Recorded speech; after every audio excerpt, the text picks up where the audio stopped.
పేరిట మన ఛానల్లో వాక్యం వింటున్న ప్రతి ఒక్కరిని కూడా ప్రభునామం పేరిట వందనాలు చెల్లిస్తున్నాము. మరి ఇప్పటి వరకు కూడా మనం లెంట్ డేస్ శ్రమ దినాల్లో మనం 20 మెట్లు పూర్తి చేసుకుని ఉన్నాం. మరి 21వ మెట్లోకి మనం వేస్తున్నాం. కాబట్టి ఈ దినము కూడా మనం దేవుడి గురించి కొన్ని మాటలు తెలియజేసుకుందాం. ఈరోజు ఎవరి ఉపవాసం మనకు దేవుడు తెలియజేయబోతున్నాడు, ఎలాంటి పరిస్థితుల్లో వారు ఉపవాసం చేశారనేది కూడా మనం చూద్దాం. అలాగే ఇప్పటి వరకు 20 ఉపవాసాలు మనం తెలుసుకున్నాం.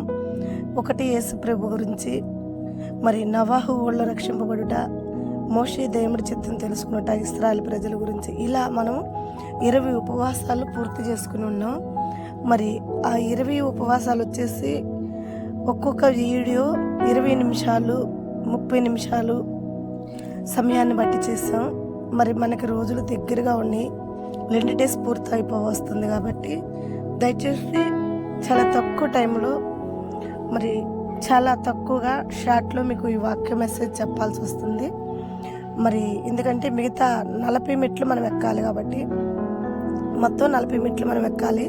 20 పూర్తి చేసుకున్నాం, మనకి ఇంకా 20 మెట్లు ఉన్నాయి. కాబట్టి చాలా గుత్తంగా ముగించటానికి, తొందరపడి వాక్యాన్ని త్వరగా ముగించడానికి మాత్రమే ప్రయత్నిస్తాము, ఎక్కువ టైం తీసుకోకుండా. ఇక ఏడు నుంచి ఈ 20 వాక్యాలు మాత్రం చాలా తక్కువ టైంలో మీ ముందుకు వస్తాయి అన్నమాట. తక్కువ టైం బట్టి, ఎక్కువ టైం తీసుకోకుండా, 30 నిమిషాలు అలా కాకుండా ఒక 10 నిమిషాల లోపలే ఈ మెసేజ్ అంతా మీ ముందుకు వచ్చేసింది.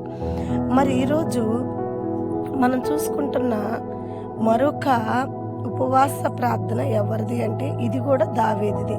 కీర్తనల గ్రంథం 69వ కీర్తన 10వ అధ్యాయంలో దావీదు దేవుడితో మాట్లాడుట అనేది మనం చూస్తాం. దేవుడి వద్ద ఉపవాసం ఉన్నాడు అనేది కూడా మనం చూస్తాం. దావీదు ఎదుర్కొన్న శ్రమలు అనేక ఉన్నాయి. ఆ శ్రమల్లో తను అనుభవాలు చాలా గొప్పగా, చాలా ఎదురైన అనుభవాలు తను చూశాడు. ఆ గొప్ప అనుభవాల్లో నుండి తను ఎలా బయటకు వచ్చాడు, ఎలా పోరాడాడు, ఎలా మాట్లాడాడు అనేది వాక్యాలు మనకు తెలియజేస్తున్నాయి. ప్రియమైన బిడ్డలారా, దావీదు దేవుడితో మాట్లాడుతూ ఉపవాసం ఉన్నాడని మనకి వాక్యం చదువుకుంటే కింద మొత్తం కూడా మనకు అర్థమైంది. ఎందుకంటే మనం వాక్యాన్ని చాలా తక్కువ సమయంలో చెప్పాలి. కాబట్టి ఈ ఒక్క వాక్యాన్ని మీరు చదువుకుంటే అంది విమర్శగా తెలిసిద్ది. ఈ వాక్యానికి అర్థం నేను మాత్రం వివరిస్తా. మనము కూడా దేవుడి వద్ద అనేక సార్లు మాట్లాడుతూ ఉంటాం ప్రార్థన పూర్వంగా. అయితే దావీదు ప్రతి మాట కూడా దేవుడు విన్నాడు, ఆలకించాడని వాక్యం సెలవిస్తుంది. మరలా దావీదుకు ప్రత్యుత్తరము సమాధానం ఇచ్చాడు. ముమ్మారు మనం దేవుడు సన్నిధిలో ప్రార్థిస్తుంటాం, ముమ్మారు దేవుడితో ప్రార్థన అంశంతో మాట్లాడుతూ ఉంటాం. కానీ చాలాసార్లు దేవుడు మన వద్ద సమాధానం పంపనప్పుడు ఇది దేవుడు విన్నాడో లేదో అని చెప్పి మనం అనుకుంటూ ఉంటాం. కానీ ప్రతి ఒక్కరి ప్రార్థన దేవుడు వింటాడన్నది దావీదు మాటల ద్వారా మనం తెలుసుకుంటున్నాం. దావీదు ఎలా మాట్లాడాడో దేవుడితో, దావీదు ఎలా సమీపంగా ఉన్నాడు.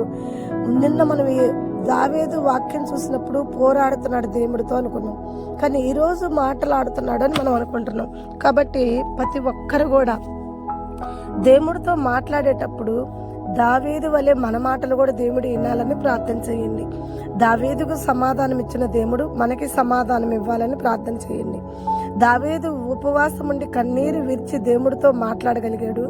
మనము కూడా ఉపవాసం ఉండి ప్రార్థన చేసి కన్నీరుతో దేవుడితో మాట్లాడినప్పుడు దేవుడు మన కన్నీటిని జ్ఞాపకం చేసుకుని, దేవుడు మన ప్రార్థన ఆలకించి మనకి సమాధానం ఇచ్చి, దావీదుని శ్రమల్లో నుండి, కష్టాల్లో నుండి, ఇరుకులో నుండి, ఇబ్బందులో నుండి, అనేక సాతాను శోధనలో నుండి, శత్రువుల్లో నుండి విడిపించిన దేవుడు తప్పకుండా మనల్ని విడిపిస్తాడు.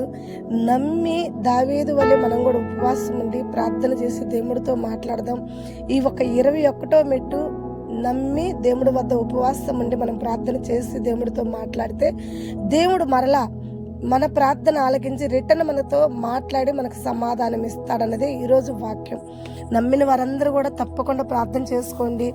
దేవుడితో దావీదు వలె మాట్లాడండి, ఉపవాసం ఉండండి, కన్నీరు విడచండి. దేవుడు తప్పకుండా మీ ప్రార్థన ఆలకించి ప్రత్యుత్తరము సమాధానం మీకు కలుగు చేస్తును గాక. ఆమేన్. God bless you. దేవుడు మిమ్మల్ని మనందరినీ దీవించి ఆశీర్వదించును గాక.